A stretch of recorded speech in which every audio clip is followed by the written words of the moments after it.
Bom, vamos então aqui à obra Bons Dias, que é essa coletânea aqui de 49 crônicas do grande Machado de Assis. Essas crônicas elas foram publicadas na Gazeta de Notícias. Depois a gente vai detalhar mais as datas, né? Mas é entre 1888 e 1889, anos importantes para o Brasil, porque em 88 tem a Lei Áurea, 89 tem a República, apesar do Machado parar as crônicas 2 meses antes da questão da República, mas já estava todo aquele murmurinho ali, tá? E essa edição aqui é do John Gladstone, que é um crítico literário inglês, né, professor, tem uma relação com o Brasil, principalmente porque ele é um profundo, mas profundo mesmo conhecedor da obra do Machado de Assis. O John Gladstone é doutor, ensaísta, enfim, um grande intelectual aqui, e principalmente um profundo conhecedor exatamente do grande Machado de Assis, tá? Bom, para quem quer lembrar só um pouquinho, né, do que é crônica, porque não é romance diário, poesia, conto, epopeia, não é isso aqui, não é teatro, é crônica. E a crônica aqui no Brasil, basicamente, ela surgiu nos rodapés dos jornais no século XIX, dentro daquela ideia ainda de abordar as questões do dia a dia, as questões políticas, as questões sociais. E claro que havia o que a gente chama até hoje, né, a notícia no jornal, só que a notícia está ali para informar o público, o leitor, né, de tudo. Mas claro que a notícia ela morre, a notícia envelhece, ou seja, a notícia vem com aquela ideia de cumprir a função e morrer. Só que a crônica ela se servia dessas notícias, só que o objetivo não era ali informar, por isso que a crônica poderia viver um pouco mais. Então a crônica aqui é um gênero narrativo, é um gênero curto, é uma filha dos jornais, e nesse começo ainda ela está tentando buscar suas referências nas notícias, ali a notícia do jornal e tudo mais, né? Ela é a grande fonte ali. Então é aquele misto, né, de procurar na notícia do jornal e fazer uma espécie de narração literária. E a crônica que tinha essa ideia, né, de conseguir abordar vários e vários temas. Então, sempre foi um texto leve, basicamente em tom subjetivo, basicamente em tom de primeira pessoa, em que o autor, ele claro, vai mostrar o seu ponto de vista único e exclusivo, tá? Que ele acaba compartilhando com o seu leitor. E claro que nessa questão acaba entrando aqui o diálogo com o leitor, essa proximidade com o interlocutor. E quem conhece Machado de Assis sabe, ele sempre teve essa conversa com o leitor. E aqui nas crônicas dele também vai ficar muito, mas muito claro esse contato com o seu leitor, essa preocupação com o leitor, tá? Bom, a crônica ela começa a meio que se popularizar ali no século XIX, porque os grandes escritores estão escrevendo crônicas. É o Machado, vai ser depois o Lima Barreto, o Olavo Bilac, o José de Alencar. O Alencar, só para ter uma ideia, escrevia as crônicas ali, né, no Diário do Rio de Janeiro, e trazia essa questão de comentar as coisas do cotidiano, política, os crimes.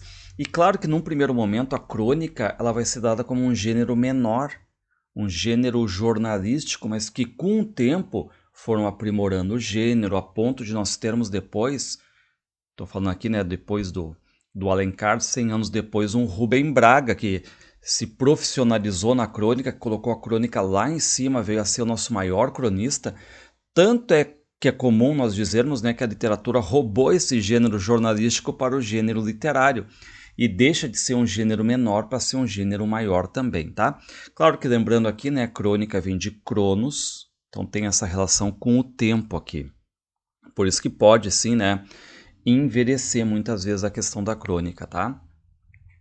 Bom, aqui falar do Machado de Assis é também falar da imprensa brasileira, da imprensa carioca. Todo mundo reconhece o Machado como um grande romancista, um grande contista. Lembrem que ele escreveu também críticas, escreveu poesia, escreveu teatro, né? Então, enfim, aqui a gente vai ver ele como cronista. E o Machado, na vida dele, escreveu mais de 600 crônicas. E quando surge ali a Gazeta de Notícias, que era um jornal até um pouco barato, era mais popular, era um jornal liberal, o Machado escreveu mais de 400 crônicas só para a Gazeta de Notícias, tá? E qual era a ideia das crônicas dele, né? Ele tem uma influência total ali das questões que circundavam ele. Lembrando que o Machado está no meio da coisa no Rio de Janeiro ali, então as questões políticas, os fatos históricos. E aqui, então, o que eu vou fazer? Eu vou comentar as 49 crônicas que o Machado escreveu no jornal Gazeta de Notícias, essas que estão no livro. Não vai caber tudo, claro, num vídeo só, tá? Então, eu vou fazer uma sequência de vídeos aqui. Então, a Gazeta era do Rio de Janeiro, só que o Machado, ele vai ser um Machado anônimo ali. Até porque antes ele já tinha feito uma série de crônicas e não tinha colocado Machado de Assis, tinha usado outros pseudônimos. Então aqui ele vai assinar como Bons Dias, e essas crônicas aqui são 49, que pegam então 5 de abril de 1888, reparem que é um pouquinho antes do 13 de maio da Lei Áurea, né? Até 29 de agosto de 1889, tipo, faltando 2 meses para a proclamação da República. E essas crônicas, então, não eram assinadas, o Machado estaria anônimo, ele não queria ser reconhecido, talvez porque ele vai dizer coisas muito duras, muito críticas ali, né? E só depois, para você ter uma ideia, só depois de 60 anos, lá nos anos 1950, é que descobriram que essas crônicas aqui eram do Machado de Assis, tá? E o que eu quero que vocês cuidem já nessa questão das crônicas? Nós vamos ter uma saudação inicial. Todas as crônicas, o Machado começa com bons dias. Ou seja, reparem a educação. E sempre ele termina boas noites. Isso vai ser um traço importantíssimo aqui, né? Porque nós temos um cronista que é extremamente educado, tá? Claro que a gente pode perguntar, mas é o Machado sendo o Machado? E a gente vai ver que ele cria uma persona em cima desse cronista, tá? Que vai ser um ex-relojoeiro, então um relojoeiro já aposentado, que ele vai dizer que está com 62 anos, experiente, o Machado tinha menos idade, né? Que numa das crônicas ele cita o nome dele, que é Policarpo, que está vivendo ali todas as notícias, tá, do Rio de Janeiro e, de certo modo, do Brasil. Então, reparem que a ideia de que é o Machado, mas ao mesmo tempo não é o Machado, tem um outro nome, tem outra profissão, tem outra idade. Então, ele cria uma persona para esse cronista aqui, tá? E a partir dessas notícias ali do Rio de Janeiro, do mundo também, ele vai do Brasil, do mundo, né? Mas as notícias basicamente que são ali discutidas, o que vai fazer é que o nosso cronista vai dialogar, vai argumentar, vai relativizar, vai ponderar, e ele vai conversar com o leitor, como eu já tinha antecipado para vocês, e dentro daquela ideia de que o público dele quer ler essa crítica aguda, essa crítica forte aqui às questões políticas, e vai achar isso nesse cronista. Então reparem que também nem vai ser o que a gente vai chamar de leitor real, mas aquele leitor que o próprio cronista fica projetando ali que está lendo ele, tá? E aí a gente sabe, né? O Machado usa muitas reticências, frases feitas. Ler Machado é um exercício terrível de intertextualidade, terrível porque é muita coisa ali. Ele cita trechos em francês, inglês, espanhol. Ele cita livros, autores, trabalha temas como escravidão, indenização que os ex-senhores de escravos queriam, né? A questão dos empregos ali para os escravos, discute leis, conversa sobre os partidos políticos, os políticos em si, a questão do império, a questão de vir uma república. Então aqui, ler Machado não é fácil. Então quem tem essa edição do John Gladson aqui, é uma edição muito boa, porque ele coloca notas de rodapé, ele vai acabar contextualizando, procurando todas as referências que o Machado citava e tudo mais. Um trabalho muito bom desse livro, é um livro que vale a pena ter claro aqui, tá? Então, o que eu quero que vocês cuidem, né? É o Machado que escreve, mas, de novo, o Machado se fantasiando numa pessoa mais velha, com outro nome, com uma outra profissão, extremamente educado, e ele já parte desse princípio de ser educado, mas ele vai ter crônicas que são muito, como é que eu posso fazer, muito ácidas ali, certo? Tem uma dose de humor também. Então, volta e meia, vocês talvez não escutem eu falando o Machado, mas o cronista, porque, na minha opinião, o Machado inventa um cronista, na verdade, né? Reparem, com uma outra profissão, ex-relojoeiro, com outro nome, Policarpo, com uma idade mais avançada, tá? Ok, bom, aqui eu botei uma foto, só para você ter uma ideia, né? Essa aqui era a Gazeta, tá? Tinha aqui tiragem de 24 mil exemplares, estão vendo? Então aqui qual era a ideia, né? A Gazeta era um dos 3 grandes jornais do Rio de Janeiro, vinha com 6 páginas, era vendido de forma avulsa nas ruas, tá? E a coluna do Machado não ficava aqui no... Aqui eu peguei até uma edição, ó. Reparem, 11 de maio de 1888, que está saindo ali o 2º capítulo do Ateneu, do Raul Pompeia, né? Em forma de folhetins aqui, tá? E aqui é como o nosso Machado de Assis fazia a sua coluna, ó. Reparem, um bons dias bem grande ali, né? Letras garrafais, e no final lá ele assinava com boas noites, tá? Bom, então vou por aqui, pessoal, vou começar a crônica 1 até a crônica 9 nesse vídeo, e aí depois, né, quem quer ter as outras 40, eu vou colocar em 4 vídeos, tipo 10 crônicas em cada, e aí apenas para os membros do canal, tá? Então vou começar aqui a crônica número 1, que é de 5 de abril de 1888, reparem, né? Depois do título e bons dias, dessa saudação inicial. E no momento que ele coloca, né, bons dias, ele já está tentando manter uma interlocução, né, com esse leitor aqui, cumprimentando, sendo educado, dando os bons dias. Aqui, como é a crônica de estreia, ele está se apresentando, o cronista, ó. Hão de reconhecer que sou bem criado. Então, reparem, no primeiro momento ele já ia se apresentando a questão da educação dele. Eu podia entrar aqui, chapéu à banda, e ir logo dizendo o que me parecesse. Depois eu ia-me embora para voltar na outra semana. Dentro daquela ideia, né, de crônicas semanais, que o Machado vai tentar fazer isso aí. Tem algumas, né, algum espaçamento, não é sempre que ele faz, né? Não é toda semana rigidamente aqui. A gente vê que em alguns momentos vai ter lacunas, né? Mas ele vai dizer assim que não é aquele cronista que entra, invade, fala e depois vai embora. Não. Chego à porta e o meu primeiro cuidado é dar-lhe os bons dias. Então, reparem, a primeira crônica, ele já chega de forma educada, talvez até quebrando um pouco a expectativa do que estava acontecendo na crônica naquela época, né? Dentro daquela ideia já exposta, eu sou cronista, de semana em semana eu vou estar aqui nos jornais, nesse jornal, na Gazeta, e vou conversar com vocês, meus leitores, tá? Sendo educado. E já trabalha aqui uma coisa importante na crônica, essa conversa com o leitor. Guardem isso, tá? E que sempre foi uma marca machadiana, não só da crônica, lembrando, né, dos contos, dos romances e tudo mais. Agora, se o leitor não me disser a mesma coisa, bons dias, em resposta, é porque ele é um grande malcriado, um grosseirão. Ou seja, né, qual a ideia aqui? Ele também espera a educação vinda do outro lado. Então aqui, o cronista, né, ele meio que fica provocando, chamando o leitor ali a se posicionar também, né? E reparem que aqui o Machado vai ter uma linguagem mais simples, continua sendo a linguagem machadiana correta, seguindo a norma padrão, mas a gente nota que era um pouquinho mais leve, que é própria da crônica, né, desse bate-papo aqui com seu público leitor, tá? Bom, aí o cronista estava dizendo, né, que tem leitores e leitores. Não me refiro ao leitor que está agora com este papel na mão, mas ao seu vizinho, meio que, né, cutucando aquele que não está tendo contato com o que está acontecendo no Brasil, porque ler jornais, ler crônica é se municiar daquilo que está acontecendo à tua volta dentro do teu país, tá? Bom, e agora a crônica vai fazer uma referência exatamente a um discurso que aconteceu nesse Clube Beethoven, do qual o Machado era sócio, tá? Sobre o fim da escravidão.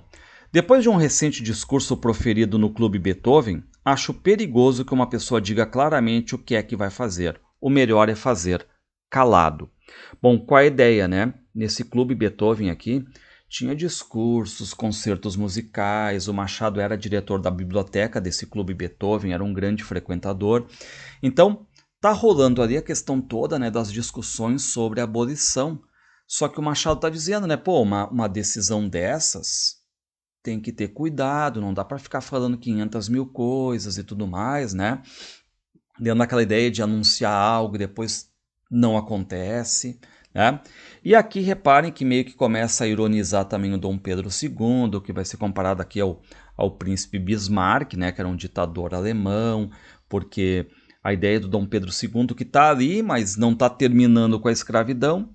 Os fiéis levavam a olhar para um e para outro e a compará-los admirados, e ele, teso, grave, movendo a cabeça à maneira de sua majestade. São gostos de Bismarck. Ou seja, né, aqui é aquela ideia, né, de que a coisa está ali, a discussão está ali, e não sabe bem para que caminho vai.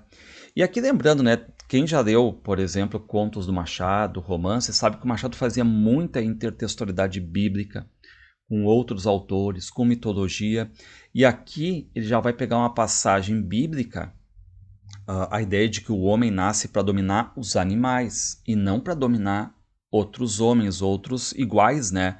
Como na questão da escravidão. Reparem, ó.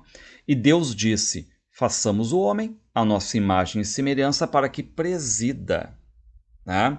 Então aqui reparem, né? Ele muda o texto bíblico, coloca presida, mande em alguém, tendo aquela ideia já, né, pessimista ali, tá? Bom, e aí a ideia, né, de que o cronista aqui está dizendo, né, que o Dom Pedro II, se não sabe bem o que fazer com a questão da abolição, que fique de boca calada. Portanto, bico calado. No mais, é o que se está vendo. Cá virei uma vez por semana com meu chapéu na mão e os meus bons dias à boca, tá? E aí então ele já está nos antecipando, como é a primeira crônica, qual basicamente vai ser o teor dessas crônicas semanais aqui, ó. Se lhes disser a vocês, leitores, desde já que não tenho papas na língua, não me tomem por homem despachado que vem dizer coisas amargas aos outros. Não, senhor, não tenho papas na língua, e é para vir a tê-las que escrevo. Então repare, né? Já dando aqui uma aula de crônica, pegando essas coisas do cotidiano, essas coisas do dia a dia históricas e jogando reflexões, né? E agora ele diz, ó, qual é a profissão dele. Eu sou um pobre relojoeiro que, cansado de ver que os relógios deste mundo não marcam a mesma hora, descri do ofício. Ou seja, aqui, quem conhece o Machado também, né, vê que o Machado sempre foi aquele pessimista, cético quanto às relações humanas. E aqui o que está acontecendo? Ele está dizendo, eu sou um pobre relojoeiro que estou sempre vendo os relógios, ora alguns adiantados, ora outros atrasados e tudo mais, né, não marcando a mesma hora. O que fiz? Acabei não levando a sério, né? Tive descrença quanto ao meu ofício, exatamente, né? A minha profissão. Então o Machado sempre apontando aquela questãozinha toda, né? Cética ali, tá? E aí ele está exemplificando agora, né? Porque ele vai dizer o quê, né? Tem um ministério ali que é formado pelo Partido Liberal. Primeiro teve o Dantas, depois o Saraiva. Dentro daquela ideia de que o Partido Liberal está se mantendo ali no poder, só que não conseguia realizar algo liberal, que é exatamente a abolição. Por isso a crítica. Ó. Um exemplo, o Partido Liberal, segundo Lee, estava encasacado e pronto para sair com o relógio na mão, porque a hora pingava. Faltava-lhe só o chapéu, que seria o chapéu Dantas ou o chapéu Saraiva, ambos da chapelaria aristocrata. Era só pô-lo na cabeça e sair. Só que nisto passa o carro do passo com outra pessoa e ele descobre que ou o seu relógio está adiantado ou de Sua Alteza é que se atrasara. Quem os porá de acordo? Então aquela ideia, né, dos partidos ali não andarem no mesmo relógio, no mesmo tempo, um adiantado, outro atrasado, tá? E a pergunta, quem vai colocar isso aí, na verdade, de acordo? Ou seja, o discurso da abolição é dos liberais, mas quem está tomando uma medida liberal é um governo conservador, né? E ainda dentro daquela ideia, né? E agora, depois, o que vai acontecer com o fim da escravidão, né? Vai ter indenização e tudo mais. Foi por essas e outras que descri do ofício de relojoeiro. Tá? E como é que ele está finalizando a crônica? Não digo mais para não os aborrecer, ou seja, não aborrecer o meu público leitor, os leitores, e porque já me chamaram para o almoço. E aí, de novo, saudação final. Boas noites. Dentro daquela ideia, né? A musa me manda calar, até a próxima crônica. Lembrando que é um texto curto, vocês viram ali, tá? Bom, então já tem um detalhezinho importante aí, né? Que é um cronista, o Machado criando uma persona, um cronista, certo? Ex-relojoeiro, descrente do ofício, descrente da vida, sem papas na língua, que cumprimenta no começo bons dias, cumprimenta no final, tá? Bom, então aqui nós temos a crônica número 2, 12 de abril de 1888, tá? Ele já começa com uma afirmação. Agora sim, senhor. Leio que o meu amigo Dr. Silva Matos, primeiro delegado de polícia, reuniu os gerentes das companhias de bondes e ficou assentado isto. que as companhias de bondes farão cumprir com a máxima observância as posturas municipais e os regulamentos da polícia. Ora, muito bem, mas agora é sério, não? Ou seja, aqui, né, a ideia de muita reclamação do mau funcionamento dos bondes ali no Rio de Janeiro, teve uma reunião com o primeiro delegado de polícia para melhorar tudo, e aí prometem que sim, né? Mas o cronista tá ali, é sério, sim ou não? Tá? E ele já pega essa questão toda de uma reunião para os bondes para também fazer uma espécie de alargar essa crítica para outras instituições, já com uma pitada aqui de ironia, reparem, ó. Vão cumprir-se com a máxima observância. E se aproveitassem a boa vontade das companhias de bondes, para obter também que cumpram o catecismo, as regras de bem viver, a educação e um ou outro artigo constitucional? Reparem que ele já coloca aqui a questão da religião, a questão da educação do dia a dia e a questão da política. Seria exigir demais. Contentemo-nos com bastante. Reparem que ele já tem aquela pitada toda, né, de pessimismo, diz, não, isso é pedir muito. Então, fiquemos aqui então com essa reunião e esse ajuste das companhias de bondes aqui, tá? Bom, aí ele mesmo vai dizer que entrar na política não é para ele, não quer isso aí, só que uma coisa também a gente vai ver, ele se alimenta muito das notícias de crimes, de assassinatos que estão ocorrendo ali, tanto no Rio de Janeiro quanto em outros grandes estados. Reparem, ó, hão de se lembrar, os leitores, né, hão de se lembrar da condenação de Pinto Júnior como autor do crime de Campinas. Reparem quando ele chega e diz, vocês aí, amigos leitores, hão de se lembrar da condenação do Pinto Júnior, um cara criminoso. Ele já está mantendo aquela relação de que o leitor dele é leitor de jornal, um leitor que está ali, né, se municiando das notícias do dia a dia, e ele pode conversar com ele sobre essa notícia aí, tá? Então esse Pinto Júnior aqui, ele foi condenado, só qual é o detalhe? Surgiu a polícia da corte e demonstra que não, que a carta de um tal Corso, dizendo ser o autor do crime, era que era verídica. Então, que esse Pinto Júnior não era o criminoso, mas era um tal de Corso. Muda um veredito ali. Mas o que acontece? Aparece a polícia de São Paulo e afirma o contrário, que Corso não foi o autor do crime. A carta não passou de uma estratagema de Pinto Júnior, ou seja, mantém-se a condenação.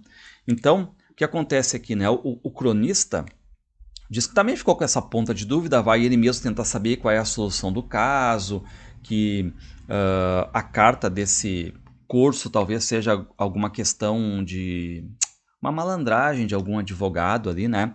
Se não é, e se as duas polícias discrepam, então não sei quem me dará a explicação do Corso e da carta, tá? E aí já faz essa questão toda, né, esse pequeno introito aqui para criticar um liberal, que é exatamente esse senhor doutor Bezerra de Menezes aqui, ó. Não será o senhor Bezerra de Menezes, porque este distinto homem político a rigor precisa ser explicado. Opôs-se à intervenção dos liberais na eleição de 19 do corrente. Então ele está pegando aqui, né, essa questão toda que ele já pegou do crime, uma questão meio contraditória, foi um, não foi outro, o que aconteceu, para também tentar pegar essa contradição no Bezerra de Menezes aqui, tá? Bom, agora é legal, né, porque reparem, ele insere perguntas hipotéticas do leitor. É como se o leitor estivesse interrompendo ele agora e dissesse assim, ó, estou a ver que reprove o fato de estar o Partido Conservador com ideias liberais? Interrompe-me o leitor. Respondo que não conheço em ninguém o direito de interrogar-me. Então ele meio que quebra as pernas do leitor, né? E aí ele diz, ó, nos países velhos, os partidos podem pegar em algumas ideias alheias, ideias de outros. Só que ele está dizendo que nos países novos, como o Brasil, não é a mesma coisa, porque nos países novos há, em geral, poucas ideias. Supunha uma família com pouca roupa. Se o Chiquinho vestir o meu rodaque, com que hei de eu ir à missa? Aí o leitor agora, hipoteticamente, né, quer saber mais. E ele pergunta para o cronista, diga-me, porém, e o cronista acaba, não lhe digo mais nada. Então aqui é legal o jeito que ele vai terminar a crônica, né? Porque está falando de algumas peças de mármore e tudo mais, e como é que ele finaliza? Não parece ao meu amigo que esse mármore deve ser recolhido ao Museu Nacional. Se sim, dê lá um pulo e verá. Se não, boas noites. Então, como ele sempre termina com essa boas noites, muitas vezes ele usa como se fosse assim uma sequência da frase, tá? Então isso aí a gente vai ver também, né, essa despedida dele, essa saudação final aí, boas noites, às vezes como parte também da crônica. Bom, aí a gente vai para a crônica 3, 19 de abril de 1888, tá? Aqui reparem, né, bons dias, e ele diz, começa com reticências e nada. Nem palavra, nada, ninguém me responde, todos estão com olhos na eleição do primeiro distrito. E aí, o cronista diz que até vai lá, né, mas cada coisa no seu lugar. Ó. Quando um homem chega e cumprimenta, e aí reparem, de novo, ele está querendo falar sobre o que? Sobre a sua boa educação. Quando um homem chega e cumprimenta, parece que os cumprimentados, o menos que podem fazer é retribuir o cumprimento. Acho que não custa muito. Calaram-se a pretexto de que vão votar, será político, mas não é político. Não sei se me entendem. Enfim, por essas e outras é que eu gosto mais da roça. Na roça a gente vai andando em cima da mula. A 10 passos as pessoas bem educadas estão de chapéu na mão e dizem, bons dias, senhor coronel. Então aqui, né, o cronista, né, quer saber o que custa retribuir uma boa educação. E aí ele faz uma crítica, ó. Esta corte é uma terra de malcriados.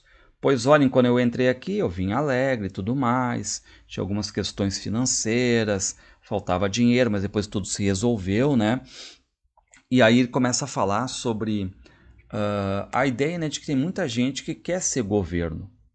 E umas revelações curiosas do amigo Dr. Costa Ferraz tratam das rações e das dietas da Armada. Chama-se ali regime lácteo a uma porção de coisas em que entra algum leite. Ou seja, né, ele fala sobre esse regime à base de leite da Armada do Brasil, em que eles têm ali café com leite, arroz de leite, né? E aí o cronista diz que leu essas tabelas também, viu que as tabelas foram aprovadas, né? E aqui uma questão um pouco da época, porque teve uma doença, a doença de beriberi, que começou a atacar os marinheiros da Armada, né? Por isso a preocupação com a alimentação, com a questão do leite. Só que ele já pega essa questão do leite já, ó, vaca e dinheiro são, como se sabe, expressões correlatas. Disse da vaca do orçamento, disse também o Pelintra meteu a boca na teta. Então aqui cuidem também que o Machado muitas vezes, né, na verdade o cronista que o Machado incorpora aqui, faz muitas vezes a questão de usar ditados populares, provérbios. Há dias reuniu-se o banco predial para tratar dos escravos que lá estão hipotecados. E aí ele vai dizer, né, que teve muita discussão e tudo mais.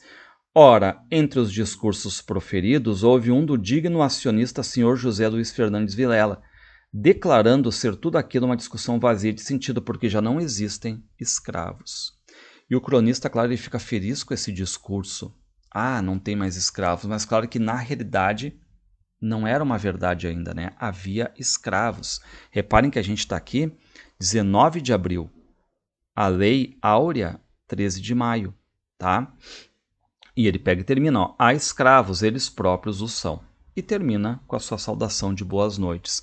Claro que o Machado vê aqui, né, que teve muita gente que se antecipou, a escravidão, Ceará, por exemplo, muita gente também dando já cartas de alforria de forma antecipada, tentando aquele pezinho na glória, ó, eu me antecipei e tudo mais, né, isso aí o Machado não vai deixar de criticar também. Bom, chegamos à crônica 4, 27 de abril de 1888, ele dá os seus bons dias e diz o seguinte, aqui, antes de mais nada, né, ele começa já com uma frase forte, ó. O cretinismo nas famílias fluminenses é geral. Não sou eu que digo, é o Dr. Maximiano Marques de Carvalho, tá? Então, ele já atribui aqui a frase a quem é de fato, né?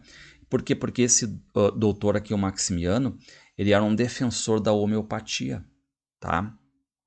De mim, confesso que na rua ando sempre distraído. E aí, claro que ele diz, né, que a rua que era habitual dele é a Rua do Ouvidor.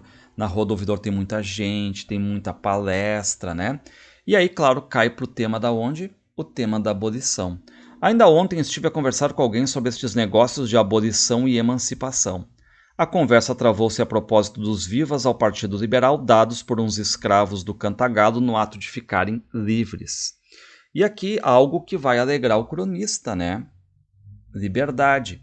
Mas aí ele está conversando com uma pessoa e essa pessoa não gostou, tá? E aí a pessoa perguntou, né? A quantos de maio nasceu Porto Alegre? Aqui o Manuel Porto Alegre, né? E aí o que diz o cronista? Respondi imediatamente, de porta acima. Reparem que vem uma espécie assim de resposta nada a ver, né? Talvez para irritar ali o sujeito, né? Porque é isso que acontece, ó. O sujeito se zanga, chama-me pedaço de asno e some-se. Valha-me Deus, estou com mais esse inimigo agora, né? Só que aí o cronista, ele quer nos mostrar uma ideia dele. Reparem, ó. Ruminar uma ideia que tenho, para dar emprego aos libertos que não quiserem ficar na agricultura. Aumentar o número de criados de servir, de tal maneira que ninguém tenha menos de 3. Então aqui o cronista, né, diz que o leitor está sendo, né, de certo modo, empulhado, passado para trás ali, mas que no final a coisa vai se inverter. Ó. Costuma ler os volumes da nossa legislação? Leia o de 1824. Lá vem um aviso que lhe explicará tudo. Foi o intendente-geral da polícia mandando que as pessoas de primeira consideração se não conceda mais do que 3 criados de porta acima e os de segunda somente 1. Já o leitor começa a entender. Bom, aqui então era um ato, né, que foi posterior à independência, claro, né, mas anterior aqui à Constituição, ou seja, todo mundo quer ser aqui de primeira consideração, ou seja, ter 3 criados, né, dentro daquela ideia do Machado, né, de jogar com as aparências aqui, tá? Eu cá, se vou para as gerais dos teatros ou vou para os camarotes de terceira ordem, é porque esses lugares são baratos. Então repara onde é que ele quer chegar aqui, tá? Mas espeça amanhã algum ministro um aviso declarando que só irão para ali as pessoas de segunda consideração e verá onde eu me sento. Ou não vou mais ao teatro. Lá ver-me taxado de segunda em público não é comigo. Tá? Então reparem, né, que essa questão toda de aparência também colocada aqui, né? E qual é a ideia da crônica? Como é que eu vou empregar esses libertos agora? Ok, ganharam a liberdade. E como empregar?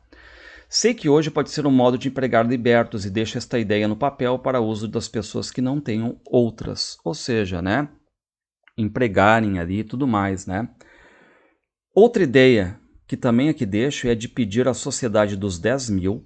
Essa sociedade aqui era uma sociedade beneficente e tudo mais, que providenciava até enterro para os sócios ali, tá? E o que acontece, reparem, ó. Outra ideia que também aqui deixa é de pedir à sociedade dos 10.000 que cumpra um dos artigos dos seus estatutos. Estabelece-se ali que uma parte dos fundos seja empregada em bilhetes de loteria. E aí ele está dizendo, né, que a sociedade não está fazendo isso, tá? Que os grupos ali tem 2 grupos, né, 2 diretorias ali que estão fazendo uma administração ruim. Era até um meio de resolver a questão das 2 diretorias. Ele já fica criticando aqui, né? Então aqui ele se despede. Muito bem. Chegamos à crônica 5, 4 de maio de 1888. Ele dá a saudação inicial, bons dias. E aqui ele vai se desculpar, por quê? Porque ele está gripado e ele não pode tirar o chapéu dele.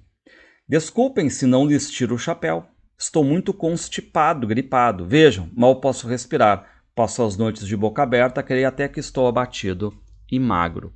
E aí já passa, né, a explicar que essa doença dele não tem nada a ver com poder, ó. E não é de autoridade, nota-se. Fungo sem a menor sombra de poder, fungo à toa. Entretanto, se alguma vez precisei de estar de perfeita saúde, é agora, por várias razões. Então ele está dizendo, né, que essa gripe veio em mal hora, porque ele precisaria estar bem de saúde para ver 2 coisas. Ó. A primeira é a abertura das câmaras. Realmente deve ser solene. O discurso da princesa Isabel, o anúncio da lei de abolição, as outras reformas, se as há, tudo excita a curiosidade geral e naturalmente pede uma saúde de ferro, e eu não estou tendo, né? Então ele cita aqui a abertura das câmaras, né? A fala da princesa Isabel, a fala do trono, que vai ser a fala da abolição, dentro daquela ideia de que a abolição vai ocorrer ali em breve, a gente está 4 de maio, ela ocorreu 13 de maio, tá? Enfim. E claro que ele queria ver isso, né? O meu plano era simples. Metia-me na casaca e ia para o Senado arranjar um lugar onde visse a cerimônia, as deputações, recepção, discurso e tudo mais. Só que é o seguinte, né? Não vai dar, por quê? Porque está doente, está constipado, está gripado. E reparem aqui que ele usa, né, o advérbio infelizmente, que denota bem o ponto de vista. Ó, infelizmente não posso. O médico não quer, diz que por esses tempos úmidos é arriscado sair de casa. Fico. Lembrando que na época do Machado também tinha a questão toda da tuberculose muito forte, né? Bom, e a segunda aqui, qual é, né? Ele vai dizer, né, que é a política do Ceará. E aqui nós temos um detalhe legal, né, dessa crônica, que é a importância do leitor.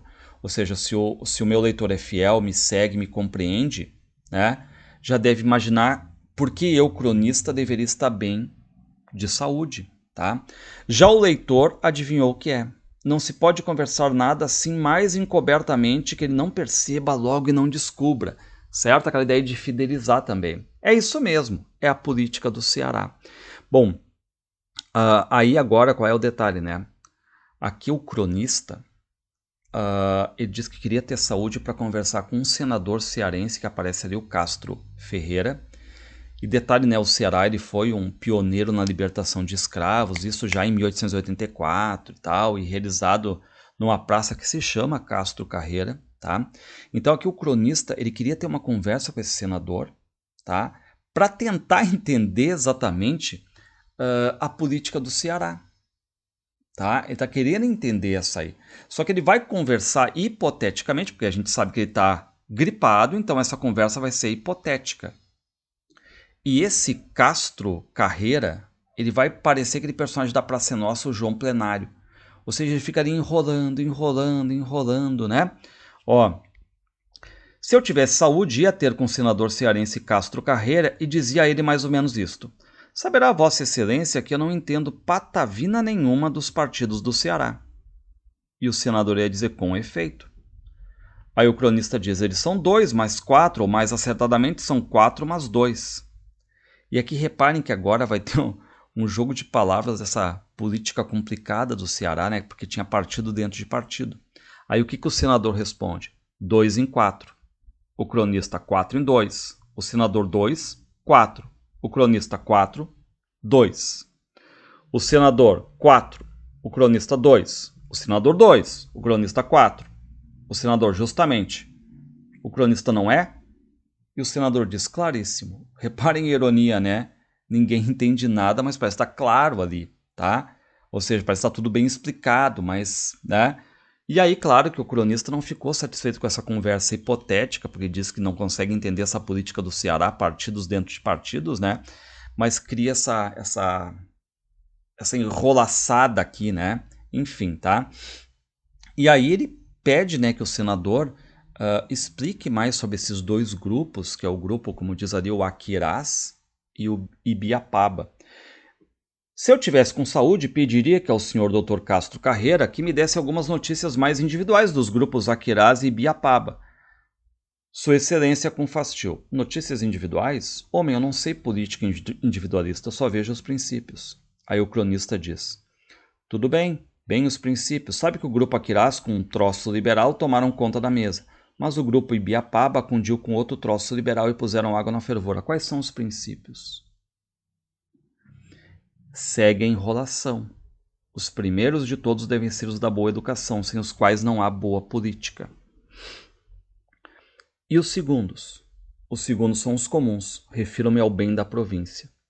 Então reparem que agora o cronista vai vir com uma pergunta, porque não está entendendo muito bem a explicação do senador. Ó. De acordo, mas o que é que os separa? Os princípios. Mas que princípios? Não há os outros. Os princípios.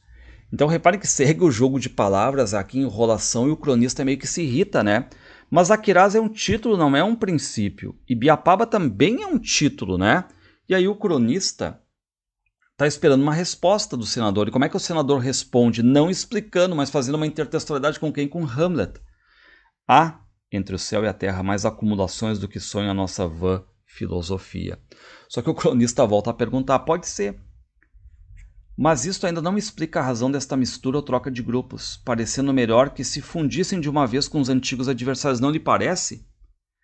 E aí, o que acontece é que o senador não explica. Repare que ele diz, o que me parece é que a princesa Isabel vem aí chegando. Não explica e muda de assunto, tá? Ou seja, vamos parar com a conversa, chega, já nem sei mais enrolar, tá? E aí, o que acontece, né, é que o cronista diz que isso aí foi alarme falso, porque a princesa Isabel não veio. Então dá para continuar a conversa. Só que como é que tá o cronista, né? Certo fastio crescente, princípio de desconfiança de que eu sou mandado pelo diabo. E aí o cronista quer de novo, né, conversar com ele. Tá, mas só um pouquinho, senador. Os Rodrigues, os Paulos, os Aquirazes, os Biapabas, os... E agora de novo o que acontece, né? O senador diz, agora creio que a princesa chegando. Estas trombetas, é ela mesma, Deus, sou da deputação. Apareça aqui pelo Senado. No Senado, venha, né? Reparem que o senador se despede rapidinho, mas isso aqui é um diálogo fictício, né? Diz pro cronista aparecer no Senado, mas tipo, fica aquela sensação, né? De convite não convidando. E como é que fica o cronista aqui, né? Culpando de novo a gripe por ele não ter podido conversar de verdade com o senador, ter tirado as dúvidas sobre essa política diferente do Ceará aí, né? E, de certo modo, ter esclarecido os seus leitores ali, tá? Fiquei eu sem alguns esclarecimentos, tudo perdido por causa de uma coriza dos diabos. Agora ou nunca chegaríamos a entender aqueles grupos, e perde-se esta ocasião única. Por tua causa, infame catarro, monco pérfido, tuá! Vou meter-me na cama porque estou constipado. Boas noites. Bom, chegamos aqui à crônica 6, 11 de maio de 1888. Estamos a 2 dias da abolição da escravatura, tá? Ele começa com bons dias e aqui reparem o quanto ele nos mostra, né, o trabalho de um cronista. Ou seja, aquele que olha para as coisas com um olhar diferenciado. Pega um assunto, às vezes simples, às vezes complexo, mas traz reflexões. Olha o que ele diz. Vejam os leitores a diferença que há entre um homem de olho aberto, profundo, sagaz, próprio para remexer o mais íntimo das consciências, eu, em suma, e o resto da população. Ou seja, né, a ideia do cronista, da função do cronista, ou seja, olhar aquilo que ninguém vê, tá? E reparem que agora ele vai apontar aqui a questão do oba-oba das ruas, né, com essa questão toda da abolição, só que ele vai fazer um adendo, festas, comemorações, ok, mas e a opinião, a reflexão sobre isso, onde é que está? Toda a gente contempla a procissão na rua, as bandas e bandeiras, o alvoroço, o tumulto, e aplaude ou censura, aplaude se é abolicionista, censura se não é abolicionista ou outra coisa, né? Mas ninguém dá a razão desta coisa ou daquela coisa. Ninguém arrancou aos fatos uma significação e depois uma opinião. Então, reparem, ele é das ideias. Então, o próprio cronista vai dizer aqui que ainda não tinha essa opinião. E a gente pode até pensar, mas como assim o Machado, que está escrevendo isso, né, mesmo que tenha criado um cronista aqui, né, não tinha opinião sobre a abolição? Acalmem, vamos ver aqui onde é que ele quer chegar, tá? Não era por indiferença, é que me custava achar uma opinião. Tá? E aquela ideia assim, de que às vezes as pessoas têm muitas opiniões, só que muito rasas, muito superficiais, sem se aprofundar muito. Não foi o ato das alforrias em massa nos últimos dias, essas alforrias incondicionais que vêm cair como estrelas no meio da discussão da lei da abolição. Ou seja, né, ele começa a falar aqui dessas alforrias dadas antes, porque os donos de escravos já sabiam que não ia ter como não sair a abolição. Tá? E claro que os jornais começavam a noticiar essas libertações, dizendo o nome de quem estava libertando e tudo mais, mas era jogo perdido já, todo mundo sabia que isso ia acontecer, né? Aí o cronista diz o seguinte, lá que eu gosto da liberdade é certo, mas o princípio da propriedade não é menos legítimo. Qual deles eu escolheria? Liberdade ou a pessoa ter posse da outra, né? Vivia assim como uma peteca entre as duas opiniões, ou seja, libertar ou não libertar o escravo, né? E como é que ele vai sair dessa dúvida? Até que a sagacidade e profundeza de espírito com que Deus quis compensar a minha humildade me indicou a opinião racional e os seus fundamentos. Reparem que ele já deixa aqui o lado de emoção, não quer saber. Não, é racional. Os argumentos racionais, tá? E agora ele começa a mostrar alguns problemas ali, né, que estão acontecendo. Não é novidade para ninguém que os escravos fugidos em Campos eram alugados. Em Ouro Preto fez-se a mesma coisa, mas por um modo mais particular. Estavam ali muitos escravos fugidos.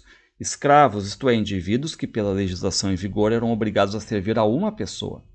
e fugidos, isto é, que se haviam subtraído ao poder do senhor, contra as disposições legais.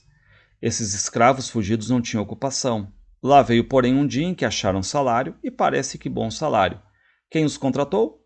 Quem é que foi a Ouro Preto para contratar com esses escravos fugidos aos fazendeiros A, B e C? Foram os fazendeiros D, E e F. Ou seja, aqui ele falando, né, sobre esses escravos fugidos que acabam ganhando lugares em outras fazendas, alugados por outros senhores, né? Enfim. Então aqui já vem essa crítica, né? O cronista ele relativizando um pouco, né, essa euforia das ruas aqui, né, quanto à questão do abolicionismo. Ele quer saber o que vai acontecer ou depois também, né? Alguns não me compreenderam, porque há muito burro neste mundo. Alguém chegou a dizer-me que aqueles fazendeiros fizeram aquilo não porque não vissem que trabalhavam contra a própria causa, mas para pegar uma peça ao Clapp. Ao Clapp aqui é o João Clapp, né, que era um abolicionista e tudo mais, presidente da Confederação Abolicionista. Então aqui ele dizendo, estão dizendo que eles fizeram isso por brincadeirinha e tudo mais, né, enfim. E aí o cronista começa a fazer um diálogo fictício, tá? O cronista diz assim, mas então quem é que está doido? Aí alguém diz, é o senhor.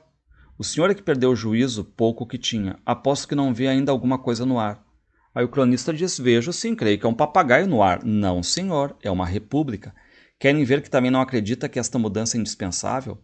Aí o cronista diz, homem, eu a respeito de governo.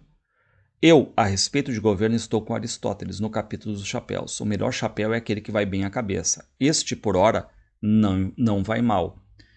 E aí dizem, vai pessimamente. Está saindo dos eixos a questão do império aqui, né? E aí o interlocutor imaginário pergunta se o cronista ele sabe alemão, e o cronista diz que não. Só que aí esse interlocutor dispara aquela frase em alemão que eu deixei a tradução em vermelho. Deve ser fácil mostrar que o Brasil é menos uma monarquia contínua do que uma oligarquia absoluta.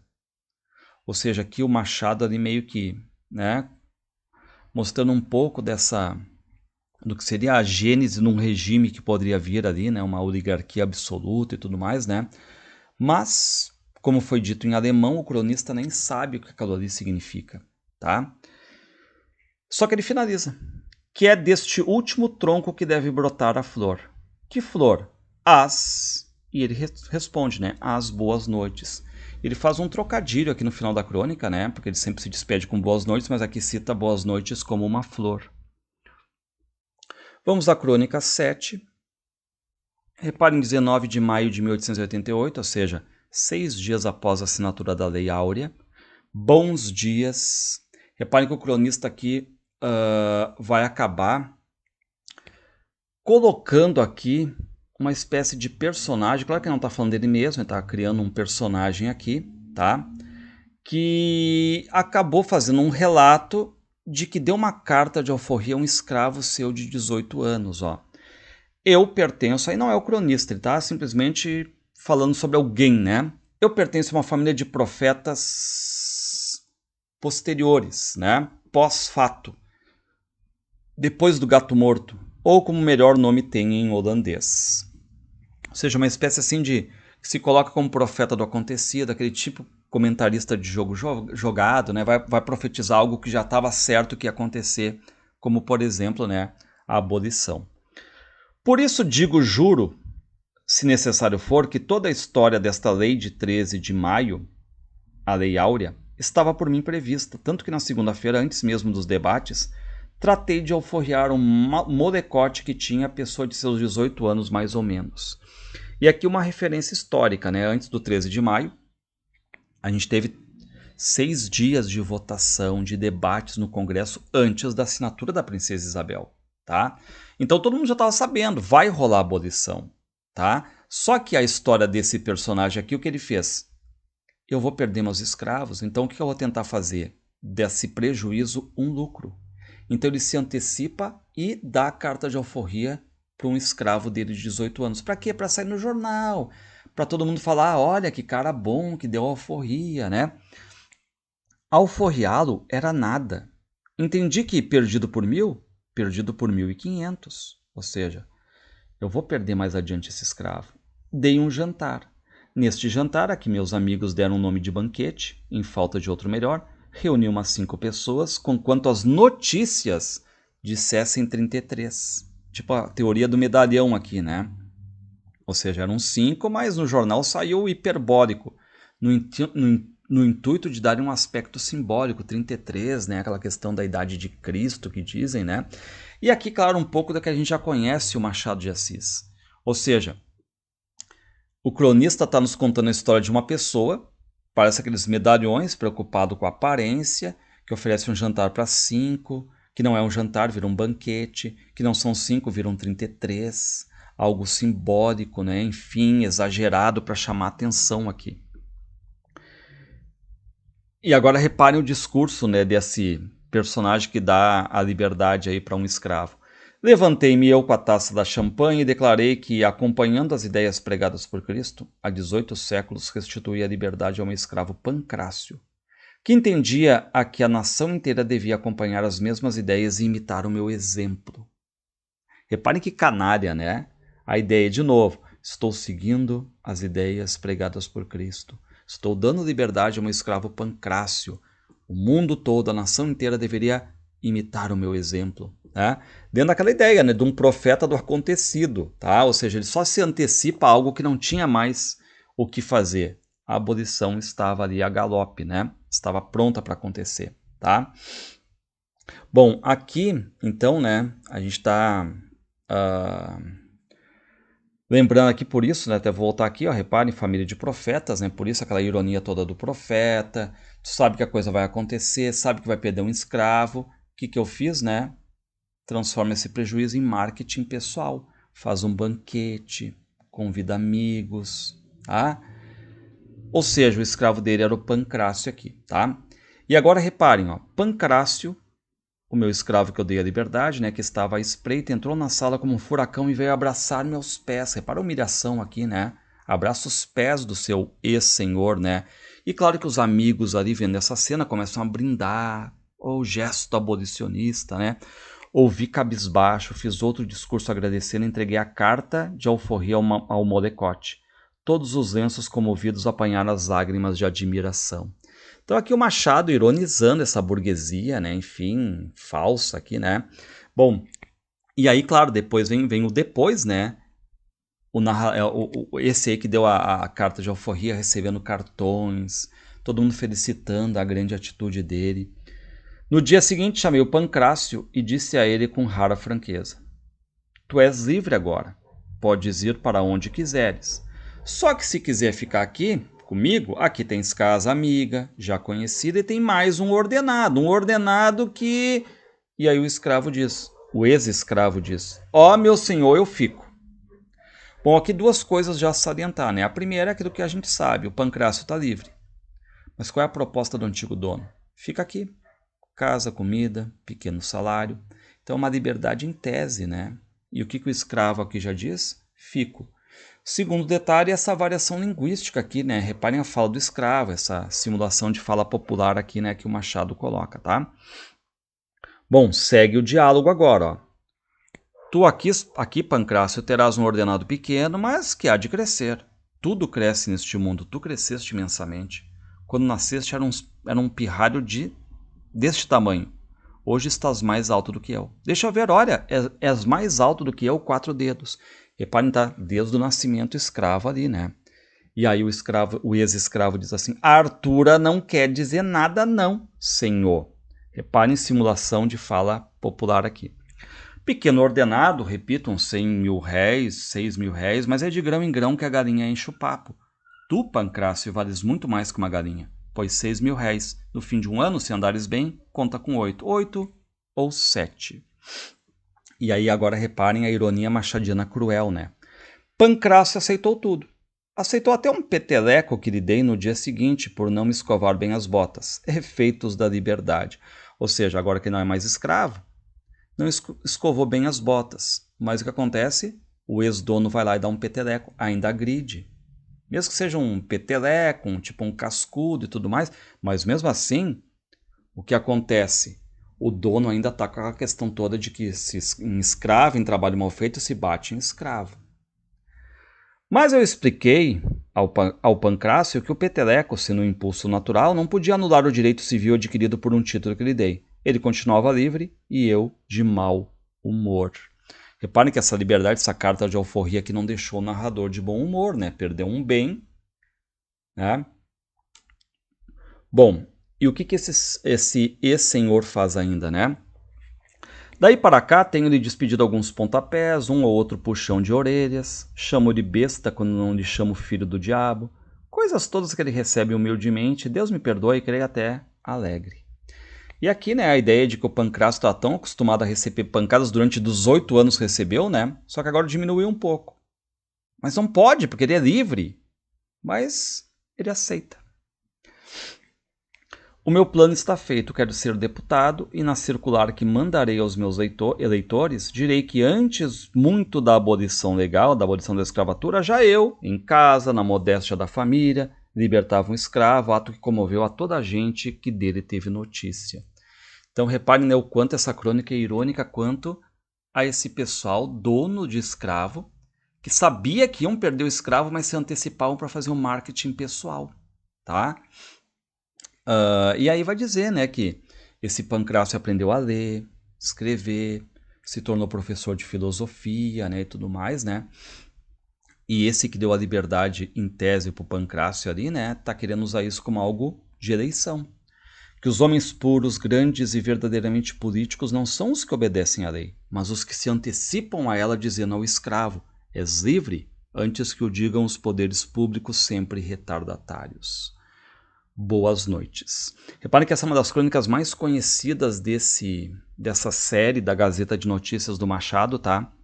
Porque ela é cruel e ela vem logo depois, né, da abolição da escravatura. Bom, a crônica 8, 20 e 21 de maio de 1888, tá? Começa com a saudação inicial, bons dias, e o cronista diz assim: algumas pessoas pediram-me a tradução do evangelho que se leu na grande missa campal do dia 17. E aqui ele já está falando sobre uma missa que todo mundo viu, a missa em homenagem à abolição da escravatura, estava presente a princesa Isabel e tudo mais, e ele está usando aquele recurso. Algumas pessoas querem que eu traduza o que aconteceu, né? Uma linguagem bíblica, de certo modo, e é isso que vai acontecer agora, nessa questão toda de imitar um estilo bíblico aqui, né? De certo modo, subverter a crônica também para outro estilo, né? Reparem, ó. No princípio era Cotegipe, ou seja, o barão de Cotegipe, anti-abolicionista, mas que ele vai dar lugar ao João Alfredo. Houve então um homem de São Paulo chamado Antônio Prado, que vem de São Paulo para o Rio, abolicionista, que depois vira anti-abolicionista, e querem saber quem é ele ali, né? Disse-lhes, eu sou a voz que clama no deserto, endireitarei o caminho do poder, porque aí vem o João Alfredo, tá? Bom, então aqui é aquela questão toda de ele mostrando, né, essa sucessão de poder aqui, tá? E é no governo desse João Alfredo que vai acontecer a abolição e tudo mais, né? E aí agora está escolhendo, né, esse ministério, o Antônio Prado aponta para o João Alfredo, né? Eis aqui aquele que há de tirar os escravos do mundo. Então reparem aqui a intertextualidade bíblica, né? Aquele que há de tirar os pecados do mundo, né? Passados meses, aconteceu que o espírito da regente, da princesa Isabel, né, veio pairar sobre a cabeça de João Alfredo, da Lei Áurea, né? E Cotegipe deixou o poder executivo e o poder executivo passou ao João Alfredo. E agora o João Alfredo vai nomeando, né? Nomeia aqui o Ferreira Viana como ministro da Justiça. Ferreira Viana, despindo o hábito e envergando a farda, seguiu a João Alfredo. Vieira da Silva, vem comigo, serás ministro de ordem primeira. Vem aqui, não és Rodrigo Silva, que agricultavas a terra no tempo do Cotegipe. E esse Rodrigo Silva é ex-ministro da Agricultura, agora está entrando também no governo do João Alfredo. Vendo Tomás Coelho, o homem justo da tribo de Campos, disse, o Senhor Deus dos Exércitos manda que sejas ministro da guerra. Então aqui, né, vai fazendo o seu ministério, ó. E descobrindo Costa Pereira, este é o que esteve comigo em 1871, eu o conheço, vem. Ou seja, o João Alfredo vai formando o seu time ali. Unidos os 7, disse João Alfredo, sabeis que vim libertar os escravos do mundo e que esta ação nos há de trazer glória e amargura. Estais dispostos a ir comigo? Todo mundo ali, os 7, dizem que sim, né? E tendo a regente abençoado a João e seus discípulos, foram estes para as câmeras, onde apresentaram o projeto de lei aprovado no meio de flores e aclamações. A regente, que esperava a lei nova, assinou com sua mão delicada. E toda a terra onde chegava a palavra da regente, de João Alfredo e dos seus discípulos, levantou brados de contentamento, e os próprios senhores de escravos a ouviam com obediência. Ou seja, a questão toda da divulgação, né, dessa lei áurea e tudo mais, mesmo que em alguns lugares, alguns diziam que essa lei não ia valer de nada, né? Castigaram seus escravos, cujo crime nessa ocasião era unicamente haver sido votada uma lei, de que eles não sabiam nada. Exatamente isso aí, né? Aquela ideia de que teve províncias que os escravos foram castigados, como se a culpa fosse deles, né?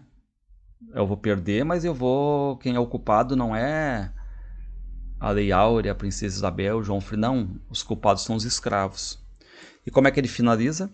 Vendo isto, disse um sisudo da Babilônia por outro nome carioca: ah, se estivessem no Maranhão alguns ex-escravos daqui, que depois de livres compraram também escravos, quão menor seria a melancolia desses que agora são duas coisas ao mesmo tempo, ex-escravos e ex-senhores.